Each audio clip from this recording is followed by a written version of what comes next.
Hello, Klaus here, and welcome back to yet another video here at the channel. It is so lovely to have you back here at the channel, and I do hope you are having a pleasant day. In today's video, I'll continue what I've been doing the last couple of videos, and it's related to the video I did about the Motion VFX M16mm pack. Also, how you could create your very own retro video look. And in today's video, I'll show you how you can do the logo animation. So you can make your own logo animation, and it doesn't require that you are particularly good at drawing. All I did was making the drawing itself in Krita, which is a free, awesome software, which is kind of easy to do basic stuff in. I know it's a little more complicated if you're doing more graphics and animations, but for what I'm doing in this video, it's just fine. So in this video, that's what we are going to do. So let's get right to it. Oh, and by the way, if you are new to this channel and want to learn Davinci Resolve filmmaking tips and tricks and want to have a look at some pretty cool gear, I would recommend you to subscribe. Alright, with that out of the way, let's get right to the video. Okay, so here we are inside of Davinci Resolve, and today we're going to use these three PNG files. It's just a background image, a hand, and a top, which I'm going to use for this little tutorial, and we're going to make the animation inside of Fusion. So let's get started. First off, I'm going to take a Fusion composition and put that down in the timeline. And let's make this, well, 5 seconds is good enough, I think. So let's jump into Fusion. So inside of Fusion, we have our media out here, and I want to have a background color. So in this case, I'm just going to put in a background, and I'm going to connect that to my media out. Then I'll go up to the media pool, and I'm going to take down the logo background, renaming this by pushing F2. I'll call this BG background. Then we have the hand here. Again, renaming this by pushing F2. I'll call that hand. Okay, and then we'll take the last one, and again, giving that a name, front. Call that front. So this is all the different stuff we need to do the animation. I'm just going to close down the inspector and also the media pool here. So we're going to take this node, and I'm going to put that in the output of the background. So now we have that circle right here, and that's good enough. Then I'm going to take my hand here, and I'm going to do the exact same thing. So I'm going to merge that in, and then I have this front, which is going to cover up this part here and make it possible to make the hand move up in the blue corner. And I'm going to connect that right here as well. There we go. So now everything is connected, and now we just need to, for instance, I want to make this part smaller, and I can do that by just simply adding in a transform and putting that on the end of everything here, selecting that and going into the inspector, and then I'm going to make this smaller just by sizing this down. However, we might have a little bit of a problem because I don't want to size down the background, so the way to solve that problem would be to take again another transform and put that in between the background one and the merge one. And then we can easily control that, scaling that up, and also going to give this a different color. Let's say something like this maybe. And then, you know, I could go up here to the different colors and change this around just a little bit to give this a different look. Something I want, something like that, I think would be, for at least for this example, okay. So now I need to take my hand here, and I'm going to put in a transform again. It's actually a pretty good practice to use the transform in between the stuff instead of using the merge. Most likely because if you come back to a project on a later date, you might have forgotten where you did all of the movements. But if you add in a transform, you know where all of the animations are. So just a little tip, I think. I'm going to take the transform and I'm going to push 1 on the keyboard so I can see what I'm doing. First off, I want to put in a keyframe, but first I want to have a position. So I can just go up here with the transform selected and just drag down the hand. And maybe I want it to be like out of frame like that. I'm going to put in a keyframe. Let's say I'll go 16 frames forward.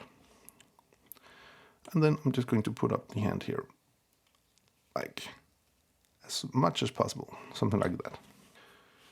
So that is the animation. So now we have this animation with the hand, but of course our illusion is totally ruined because of this part here, but we're going to fix that by adding in a polygon, which is just a simple mask. And I'm going to select the polygon and I'm just going to do a square like so.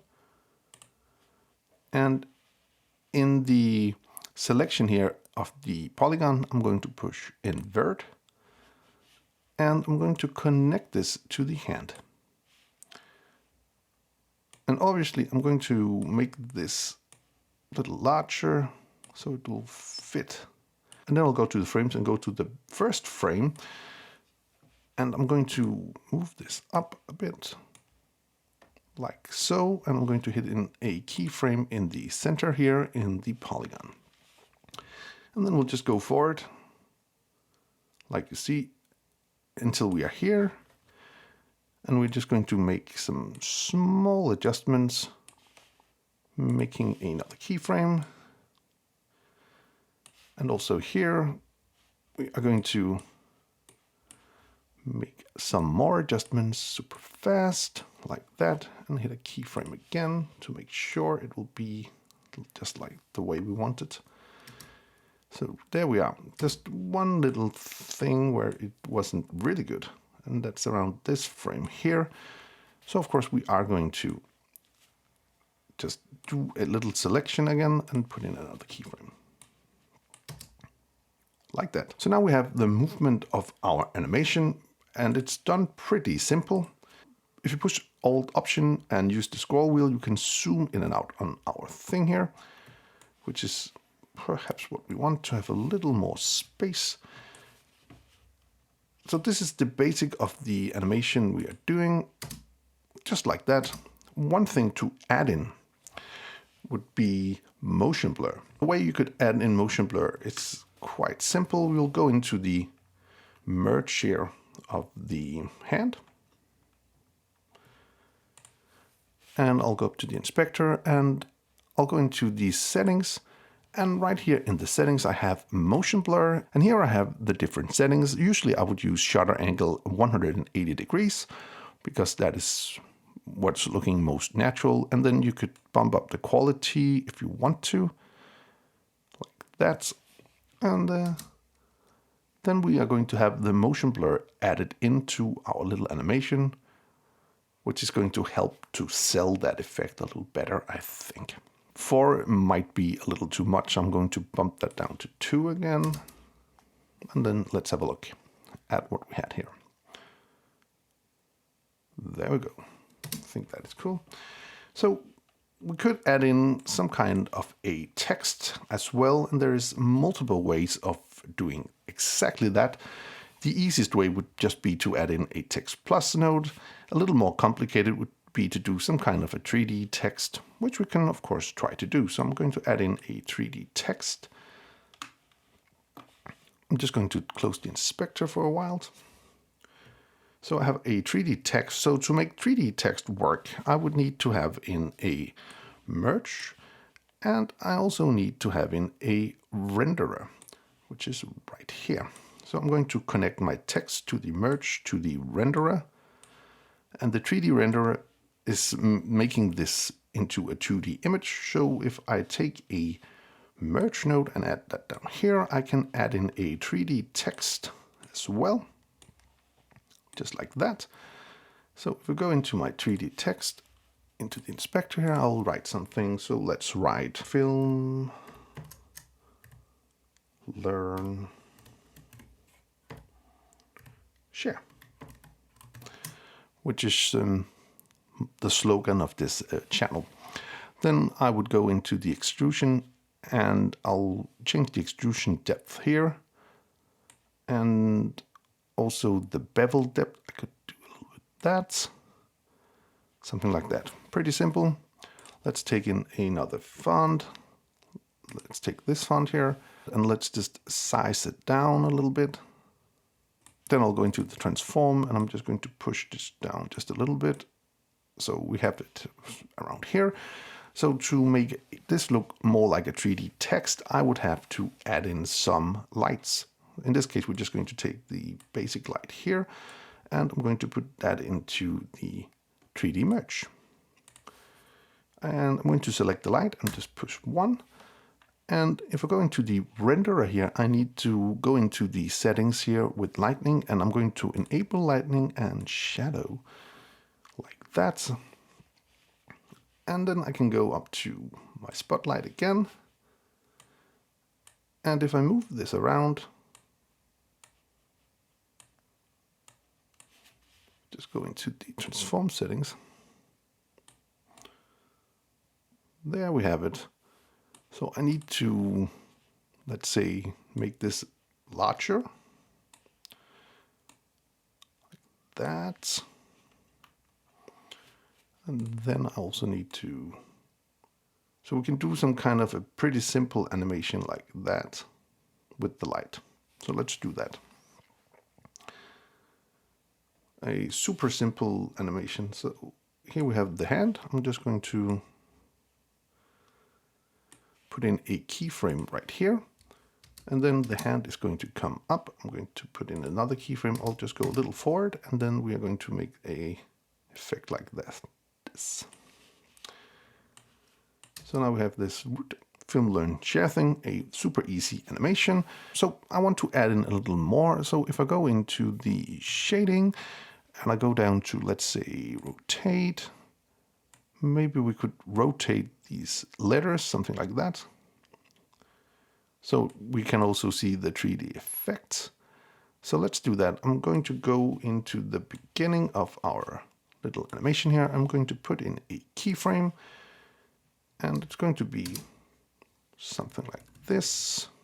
I'm going to put in another keyframe here and then we are going to go a little forward and then when we are at the end with the light, this should be turned around, something like that.